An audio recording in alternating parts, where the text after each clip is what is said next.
दोस्तों, एक बड़ा ग्लोबल शिफ्ट पिछले कुछ समय से देखने को मिल रहा है और यूरोपीय देशों ने अपनी फॉरेन पॉलिसी को पूरी तरह से बदल दिया है और ये देश भारत के साथ अपने सहयोग को बढ़ा रहे हैं। लेकिन जर्मनी एक ऐसा यूरोपीय देश था जिसने दशकों तक भारत के खिलाफ कठोर पॉलिसी कर रखी थी। यही नहीं, जर्मनी ने एक हाल्ट ऑर्डर पॉलिसी बनाई हुई थी जिसके तहत वह अपने हथियारों को यूरोप के बाहर नहीं बेचता था और बेचता भी था तो बहुत सारी कंडीशन वह लगा देता था। जर्मनी की तरफ से भारत के ऊपर भी आर्म्स एक्सपोर्ट पर रेस्ट्रिक्शन लगाई गई थी। लेकिन आज उसी जर्मनी ने न सिर्फ अपनी इस एक्सपोर्ट पॉलिसी को भारत के लिए बदला है बल्कि एडवांस हथियारों की तकनीक भी भारत को देने के लिए तैयार दिखाई दे रहा है। अभी तक हमें भारत और जर्मनी के बीच साइन होने वाली $8 बिलियन की मेगा सबमरीन डील के बारे में पता था।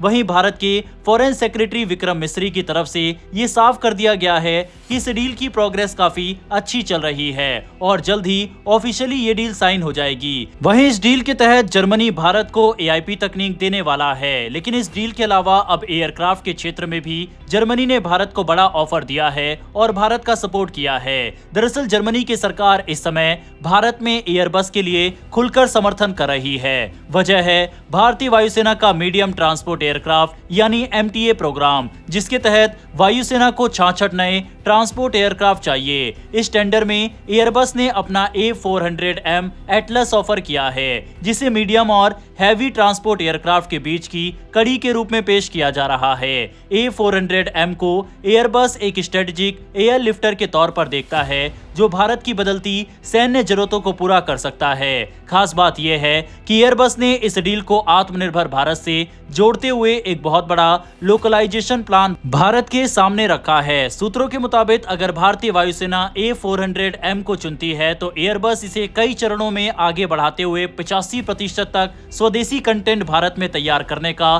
प्रस्ताव दे रही है। इसका मतलब सिर्फ भारत के लिए विमान बनाना नहीं बल्कि भारतीय कंपनियों को ग्लोबल A400M सप्लाई चेन का हिस्सा बनाना भी शामिल है। यानी भारत में बने पार्ट्स दुनिया भर में उड़ रहे A400M विमानों में इस्तेमाल होंगे।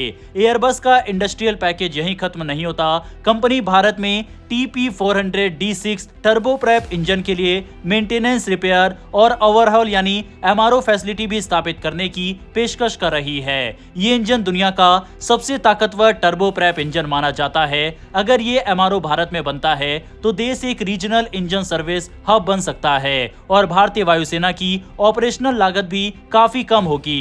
परफॉर्मेंस की बात करें तो A400M अपनी क्लास में काफी अलग है। इसका टर्बोप्रैप इंजन इसे मैक 0.68 से 0.72 की स्पीड से उड़ने की क्षमता देता है जो लगभग जेट इंजन वाले C-17 जैसे भारी विमान के बराबर है। वहीं दूसरी ओर टर्बोप्रैप डिजाइन की वजह से ये कम ईंधन खर्च करता है और छोटे व कच्चे रनवे से भी उड़ान भर सकता है। A400M को रेत, बजरी और घास जैसे रनवे से ऑपरेट करने के लिए डिजाइन किया गया है। ये क्षमता भारत के लद्दाख, पूर्वोत्तर और फॉरवर्ड इलाके के लिए बेहद अहम है। सैनिकों की तेजी से तैनाती, स्पेशल ऑपरेशन, राहत और बचाव कार्य और हाई एल्टीट्यूड लॉजिस्टिक में ये विमान बड़ी भूमिका निभा सकता है। हालांकि A400M प्रोग्राम की शुरुआत में कुछ दिक्कतें भी सामने आई थी। इसके काउंटर रोटेटिंग प्रोपेलर डिजाइन में तकनीकी चुनौतियां पैदा की जिससे शुरुआती समय में इसकी उपलब्धता और लागत पर असर पड़ा। लेकिन समय के साथ एयरबस ने इन समस्याओं को काफी हद तक सुधार लिया है। आज A400M यूरोप, मिडिल ईस्ट और एशिया में कई मिशनों में सफलतापूर्वक इस्तेमाल हो रहा है। जर्मनी जो इसका बड़ा ऑपरेटर है, भारत में इस डील को लेकर काफी उत्साहित है। भारत के लिए MTA टेंडर सिर्फ एक विमान खरीदने का मामला नहीं है, ये तकनीक, निर्माण, आत्मनिर्भरता और लॉन्ग टर्म सपोर्ट की परीक्षा भी है। ऐसे में एयरबस का 85% स्वदेशीकरण और इंडस्ट्रियल ऑफर भारतीय रणनीति के बिल्कुल अनुरूप नजर आता है। बहरहाल दोस्तों, यूरोपीय यूनियन का बदला हुआ ये रुख भारत के लिए